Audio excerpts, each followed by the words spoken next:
Hello friend, नमस्कार। स्वागत है आपका एक बार फिर से राठौर इंग्लिश क्लासेस में।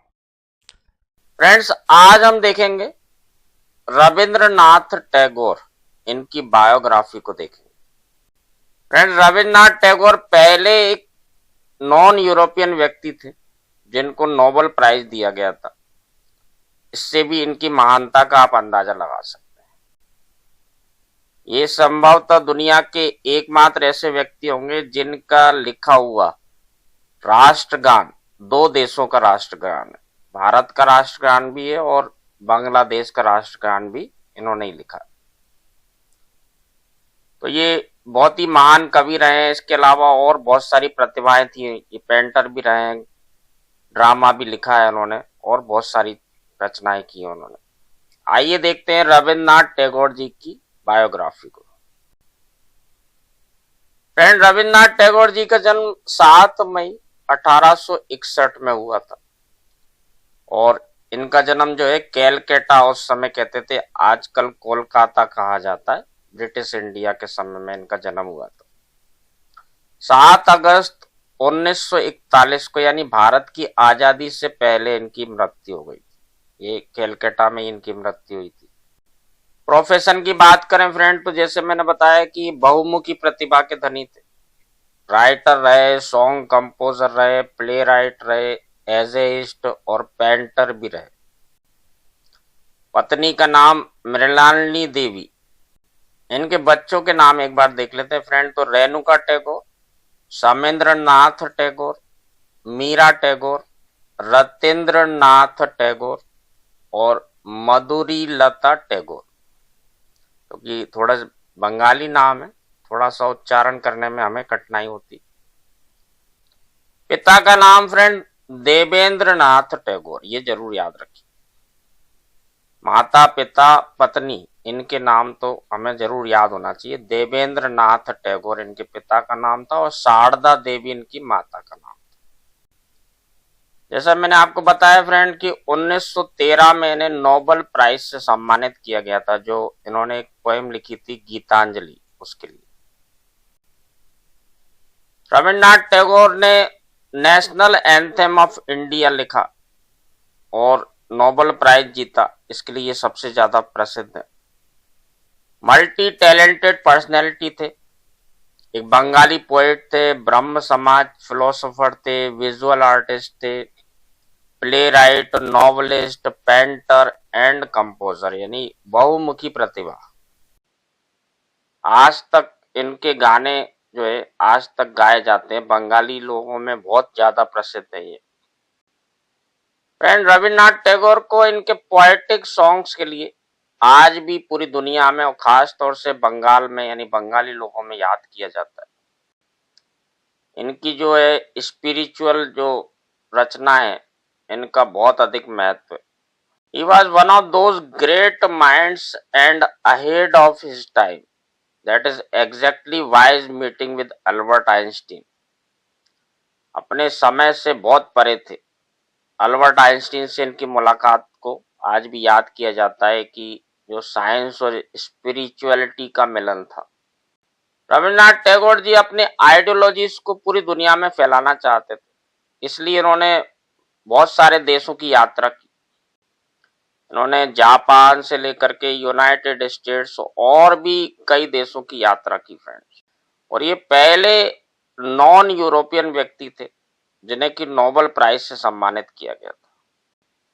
फ्रेंड्स, भारत का जो राष्ट्रगान है जन गण मन, इसकी रचना रविंद्रनाथ टैगोर जी ने की। इसके अलावा बांग्लादेश का जो राष्ट्रगान है अमार सोनार बांग्ला, इसकी रचना भी रविंद्रनाथ टैगोर जी ने की थी। एक और खास बात है, ये जो श्रीलंका का राष्ट्रगान है वो भी इनकी ही एक रचना से प्रेरित है। तो ये शायद पूरी दुनिया में शायद एकमात्र ऐसे व्यक्ति होंगे जो तीन तीन देशों के राष्ट्रगान के पीछे इनकी रचनाओं का हाथ है। दो तो सीधा सीधा इनकी रचना है और श्रीलंका का राष्ट्रगान भी इनकी एक रचना से ही प्रेरित है। Childhood and early life. 7 मई 1861 को रविंद्रनाथ टैगोर जी का जन्म हुआ। देवेंद्रनाथ टैगोर और शारदा देवी इनके माता पिता थे। जोरासांको मैंसन, जो इनका पुश्तैनी घर है कैलकाटा में, वहां पर इनका जन्म हुआ था। ये 13 बच्चों में सबसे छोटे थे। यद्यपि टैगोर फैमिली बहुत बड़ी थी, इसमें कई सारे सदस्य थे, लेकिन ज्यादातर इनका लालन पालन जो है, इनका जो सर्वेंट्स और मेड्स थी, इनके द्वारा ही किया गया। As he lost his mother while he was still very young, जब ये बहुत छोटे थे तभी इनकी माँ की मृत्यु हो गई थी। और इनके पिता जो है अक्सर यात्राओं पे रहते थे, तो इनकी देखभाल ज्यादातर इनके घर में जो नौकर चाकर थे, जो महिलाएं थी, नौकरानियां थी, उनके द्वारा ही किया गया। At a very young age, Rabindranath Tagore was part of the Bengal Renaissance, which his family took active participation in. Bengal renaissance में इनके परिवार जो है बहुत ज्यादा एक्टिवली एंगेज थे, तो इनका शुरू से ही इन चीजों से आमना सामना हुआ। ये एक प्रोडिजी थे, एक विलक्षण बालक। फ्रेंड, रविन्द्रनाथ टैगोर जी को प्रोडिजी कहा जाता है। प्रोडिजी ऐसे बच्चे को कहते हैं जो अनोखी प्रतिभा होती है, जिसके अंदर एक असाधारण प्रतिभा का धनी जो बच्चा होता है, इसे कहते हैं प्रोडिजी। इन्होंने केवल 8 साल की उम्र से ही पोएम लिखना शुरू कर दिया था, और बहुत कम उम्र में इन्होंने जो है कई सारी रचनाएं लिखना, पढ़ना, ये सब इन्होंने शुरू कर दिया था। By the age of 16, he had started publishing poems under the pseudonym Bhanu Simha. 16 साल की उम्र आते आते इन्होंने भानु सिम्हा के एक छद्म नाम से अपनी पोएम को छपवाना भी शुरू कर दिया था। He also wrote the short story भिखारिनी in 1877 and the poem collection संध्या संगीत in 1882। 1877 में एक भिखारिनी नाम की शॉर्ट स्टोरी लिखी, और संध्या संगीत 1882 में poem collection. He drew inspiration by reading the classical poetry of Kalidas and started coming up with classical poems of his own. Some of his other influences and inspirations came from his brothers and sisters. जैसा हमने देखा कि बचपन से ही ये बहुत ज्यादा असाधारण प्रतिभा के धनी थे, तो पुरानी रचनाएं जितनी भी थी भारत की उस समय की अवेलेबल थी, कालिदास की पोएट्री को ये पढ़ते थे। इनके घर में भी काफी सारे लोग जो है प्रतिभाशाली थे, उनसे भी इन्हें प्रेरणा मिलती थी अपने कार्यों के लिए। इनके बड़े भाई थे फ्रेंड द्विजेंद्र नाथ, ये भी एक पोएट और फिलोसोफर थे। सत्येंद्र नाथ एक और इनके भाई थे, जो हाईली रेस्पेक्टेबल पोजीशन पे थे समाज में। इनकी सिस्टर स्वर्ण कुमारी, ये वेल नोन नॉवलिस्ट थी। पूरा परिवार ही इनका ऐसा था जो लिटरेचर, साहित्य में, इसके अलावा जो आंदोलन वगैरह होते थे उस जमाने में, उनमें सब में इन्वॉल्व रहते थे। पारिवारिक माहौल ही ऐसा था कि जिसमें साहित्य से लेकर के राजनीति और इन सब चीजों में वो सक्रिय रहते थे, तो ये प्रेरणा के स्रोत थे रविन्द्रनाथ जी के लिए। रविन्द्रनाथ टैगोर जी की ज्यादातर शिक्षा फ्रेंड घर से ही हुई, यानी घर में ही इन्हें ट्यूशन दी जाती थी, घर में इन्हें पढ़ाया जाता था। तो ज्यादातर इनके जो भाई बहन थे, क्योंकि बहुत सारा बड़ा परिवार था, 13 बच्चे थे, तो इन्हें कई सारी चीजें तो घर में ही सीखने को मिल जाती थी। The field of gymnastics, martial arts, art, anatomy, literature, history, mathematics, ये सारी चीजें इन्हें घर में ही सिखा दी जाती थी। इन 1873 में ये अपने पिता के साथ एक बहुत लंबी यात्रा में गए, जिसमें कई महीने लगे। During this journey he accumulated knowledge on several subjects. His stay at Amritsar paved the way for him to learn about Sikhism. इनके पिता अक्सर जो है बिजनेस टूर पे जाते थे। 1873 में ये एक बार रविन्द्रनाथ जी को अपने साथ में ले गए, जो कई महीनों की यात्रा थी। इस दौरान इन्होंने कई देश के कई भागों में गए, वहां के लोगों का जीवन देखा, उनकी दशा दिशा, उनका सोच, उनके व्यवहार को देखा। इससे उन्हें बहुत ज्यादा प्रैक्टिकल नॉलेज मिली। अमृतसर की यात्रा पर जब गए तो इन्होंने सिखिज्म के बारे में जाना, अनुभव किया कि सिखिज्म क्या होता है, और इस अनुभव का प्रयोग उन्होंने बाद की अपनी कई रचनाओं में, पोएम्स और आर्टिकल्स में उस धर्म के बारे में, सिख धर्म के बारे में इनने उसका उपयोग किया। आइए फ्रेंड अब देखते हैं एजुकेशन। रविन्द्रनाथ टैगोर जी की ट्रेडिशनल एजुकेशन जो है ये ब्राइटन ईस्ट ससेक्स इंग्लैंड से शुरुआत हुई। एट अ पब्लिक स्कूल ये वहां पे ज्वाइन हुए। He was sent to England in the year 1878, 1878 में इन्हें इंग्लैंड भेजा गया पढ़ाई के लिए, क्योंकि इनके पिता चाहते थे कि ये पढ़ लिख करके बैरिस्टर बन जाए। उस जमाने में बैरिस्टर बनने का एक बहुत बड़ा क्रेज था।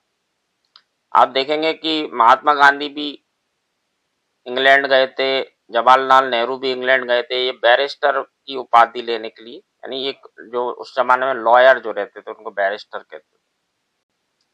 तो एक बहुत बड़ा क्रेज था उस जमाने में बैरिस्टर बनने का। इनके पिता भी चाहते थे कि ये इंग्लैंड जा करके पढ़ाई करें और बैरिस्टर की उपाधि लें। जब ये इंग्लैंड में थे फ्रेंड, इनके कई रिलेटिव्स भी वहां पर थे, नेफ्यू, नीस, सिस्टर इन लॉ वगैरह, जो उनका सपोर्ट करते थे इंग्लैंड में।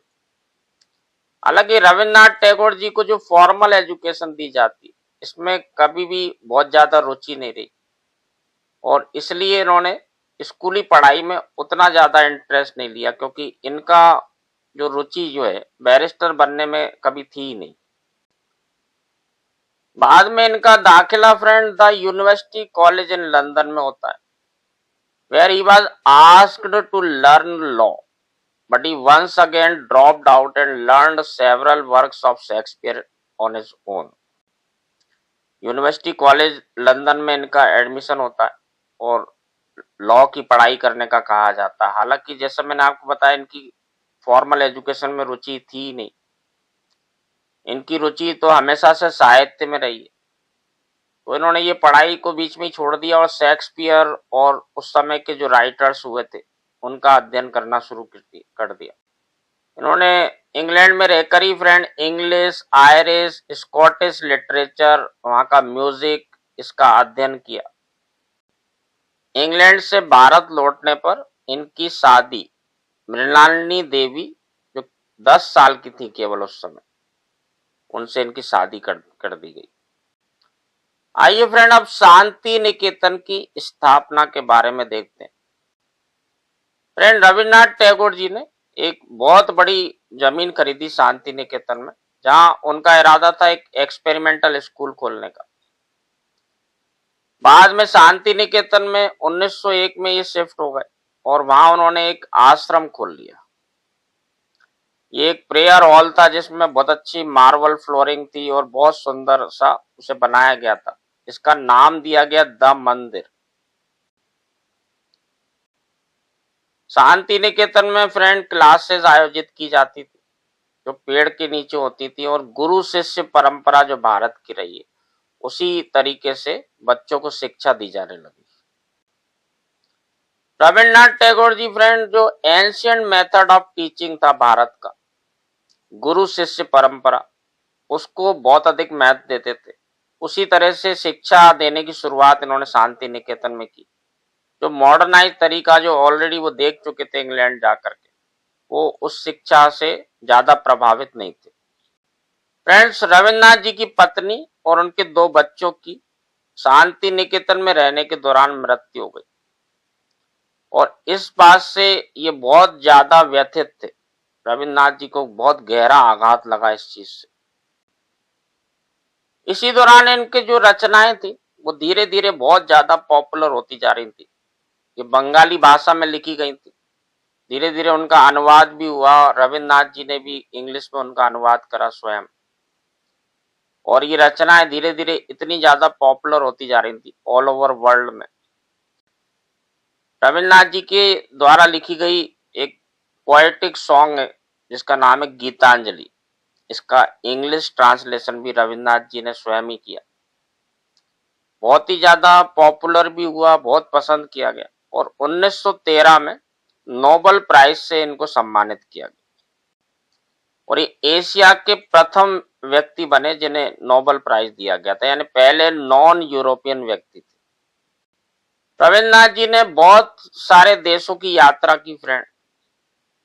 Since he believed concept of one world, ये पूरी दुनिया को एक दुनिया के रूप में मानते थे, इसलिए पूरी दुनिया के कई देशों में गए, वहां अपनी आइडियोलॉजीज को शेयर किया। He also took along with him his translated works, which caught the attention of many legendary poets. जब भी विदेश जाते थे, अपने साथ अपनी ट्रांसलेटेड रचनाएं जो है उनको लेकर के जाते थे, जिससे कि दुनिया के बहुत ज्यादा जो प्रसिद्ध उस समय के लेखक थे, कवि थे, वो बहुत प्रभावित हुए। फ्रेंड, रविन्द्रनाथ टैगोर जी ने यूनाइटेड स्टेट्स, जापान और इसके अलावा मैक्सिको, सिंगापुर, रोम, ऐसे बहुत सारे देशों की यात्रा की और वहां पर लेक्चर भी दिए। ये वहां के राष्ट्रीय नेताओं से भी मिलते थे और इम्पोर्टेंट पर्सनैलिटीज जो थी, जैसे कि आइंस्टीन से भी इनकी मुलाकात हुई, इटली के मुसोलिनी से भी इनकी मुलाकात हुई। In 1927, he embarked on a Southeast Asian tour and inspired many with his wisdom and literary works.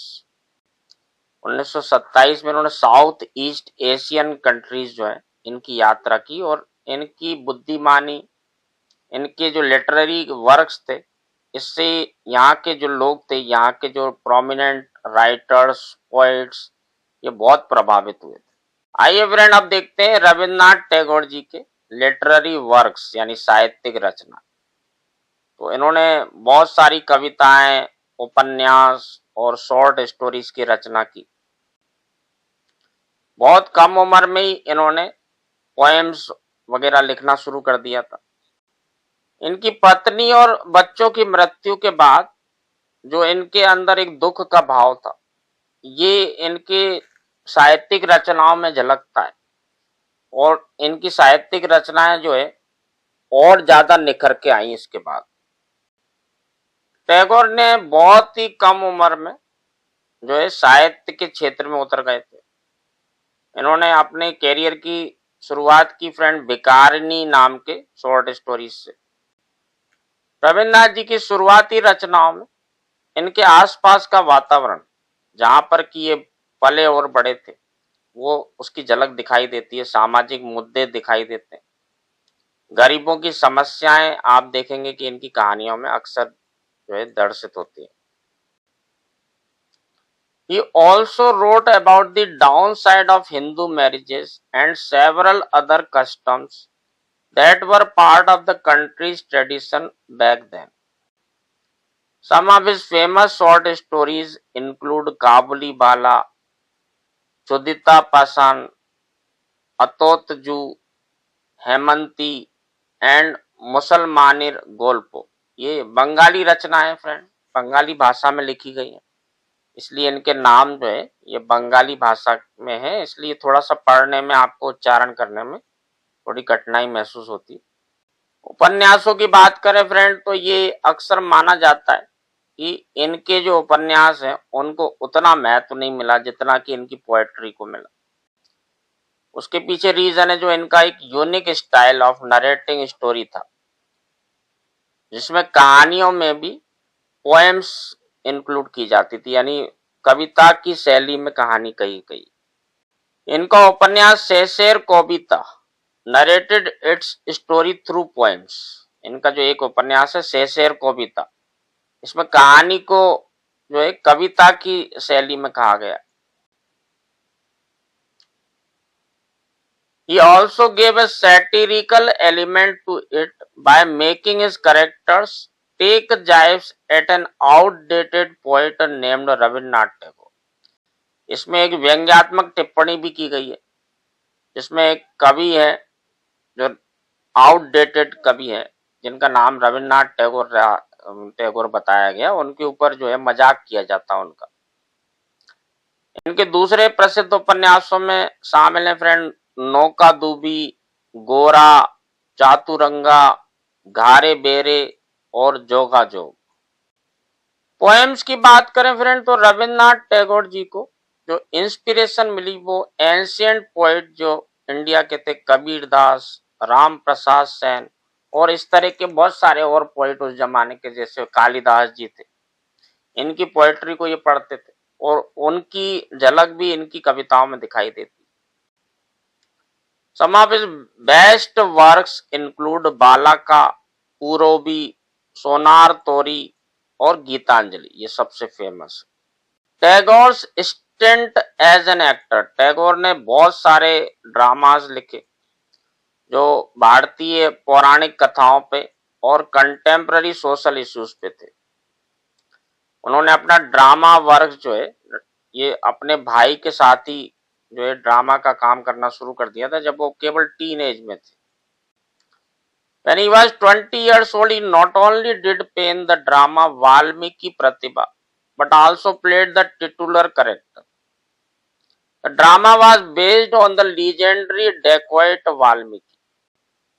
जब केवल 20 साल के थे तो वाल्मीकि प्रतिभा जो है ये नाटक इन्होंने लिखा था और इसमें एक छोटा सा रोल भी किया था। ये ड्रामा जो है पौराणिक कथा है, वाल्मीकि जब एक डाकू हुआ करते थे उसके ऊपर इन्होंने ये ड्रामा लिखा था। इसके बाद इन्होंने कई इंडियन एपिक्स जैसे रामायण, महाभारत इनको भी लिखा है। Rabindranath Tagore took up drawing and paintings when he was around 60 years old. 60 साल की अवस्था में इन्होंने ड्राइंग और पेंटिंग शुरू की। His paintings were displayed at exhibitions organized throughout Europe. पूरे यूरोप में जो एग्जीबिशंस आयोजित की गई थी वहां पर इन पेंटिंग्स को लगाया गया। The style of Tagore had certain peculiarities in aesthetics and coloring schemes, which distinguished it from those of other artists. इनका जो एक विशिष्ट स्टाइल है जो सौंदर्य को दिखाने का या कलरिंग स्कीम है, ये बाकी कलाकारों से इन्हें काफी अलग करता है। The National Gallery of Modern Art in Delhi houses as many as 102 artworks of Tagore. Delhi में जो friend national gallery of modern art है वहां रविन्द्रनाथ टैगोर जी के लगभग 102 पेंटिंग्स यहाँ पे अभी भी लगी हुई है। आइए फ्रेंड पॉलिटिकल व्यूज देखते हैं रविन्द्रनाथ टैगोर जी के। यद्यपि ये नेशनलिज्म यानी राष्ट्रवादिता इसका ज्यादा समर्थन नहीं करते थे, ये पूरी दुनिया को ही एक देश के रूप में मानते थे। इनकी विचारधारा यही थी कि हमेशा पूरी दुनिया के जो लोग हैं वो इस तरह से रहे कि जैसे एक ही देश के लोग हो।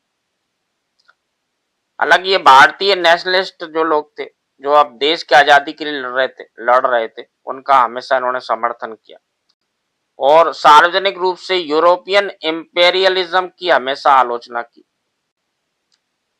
उन्होंने एजुकेशन सिस्टम जो था यूरोपियन एजुकेशन सिस्टम इसकी भी हमेशा आलोचना की और भारतीय जो शिक्षा पद्धति थी जो गुरु शिष्य परंपरा है इसका वो हमेशा कट्टर समर्थन करते थे और शांति निकेतन में उन्होंने इसकी स्थापना भी की थी। फ्रेंड्स 1915 में इन्हें नाइटहुड की उपाधि दी गई ब्रिटिश सरकार के द्वारा। जैसे जलियांवाला बाग में जो हत्याकांड हुआ था उसके बाद इन्होंने इस नाइटहुड की उपाधि को लौटा दिया। आइए फ्रेंड देखते हैं रविन्द्रनाथ टैगोर जी की रचनाओं पर कई सारी फिल्में और कई सारे नाटक जो है ये बनाए गए। इनके कई उपन्यास और शॉर्ट स्टोरीज को के ऊपर फिल्म बनाई गई सत्यजीत राय के द्वारा। दूसरे फिल्म मेकर्स ने भी इनकी रचनाओं पर या इनकी रचनाओं से प्रभावित होकर के कई सारी फिल्में बनाई है। फ्रेंड रविन्द्रनाथ टैगोर जी की लगभग 39 स्टोरीज पर फिल्में और टीवी सीरीज बनाई जा चुकी जो खास तौर से बंगाली भाषा में और हिंदी भाषा में और इंग्लिश में भी इनके रूपांतरण मिलेंगे आपको। इनमें से कुछ प्रमुख नाम देखें तो डिटेक्टिव, पोस्ट मास्टर, जोगा जोग, शेषेर कविता और तसैर देश, ये सारी रचनाएं जो है इन पर फिल्में बनाई जा चुकी हैं या टीवी सीरीज बनाई जा चुकी। अपने अंतिम दिनों में रविन्द्रनाथ टैगोर जी बहुत बीमार रहे और बहुत कांस्टेंट पेन, बहुत दर्द से पीड़ित रहे। और इनकी फ्रेंड 7 अगस्त 1941 में मृत्यु हो गई। लीगेसी की बात करें फ्रेंड तो रविन्द्रनाथ टैगोर जी ने एक बंगाली लिटरेचर का तरीका ही बदल दिया, एक सोच को बदल दिया, एक ऐसा कल्चर बनाया जो आज तक लोग याद करते हैं। इनके बनाए हुए गीत जो है वो आज तक बंगाली लोग गाते हैं। शांति निकेतन में जो है आज भी लोग जाते हैं और वहां पर जाके ध्यान लगाते हैं, योग करते हैं। जैसा कि हमने देखा कि भारत का राष्ट्रगान और बांग्लादेश का राष्ट्रगान इन्होंने ही लिखा था। इनका जो साहित्य पर जो प्रभाव है वो ऐसा प्रभाव है जो युगों युगों तक याद किया जाएगा। इनकी ढेर सारी मूर्तियां जो है ऑल ओवर वर्ल्ड में लगी हुई हैं।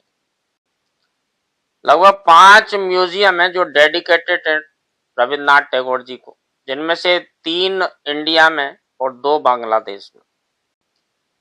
इन म्यूजियम्स में इनके बहुत सारे फेमस वर्क्स, इनकी पेंटिंग्स लगी हुई हैं, जिन्हें मिलियंस लोग देखते हैं हर साल।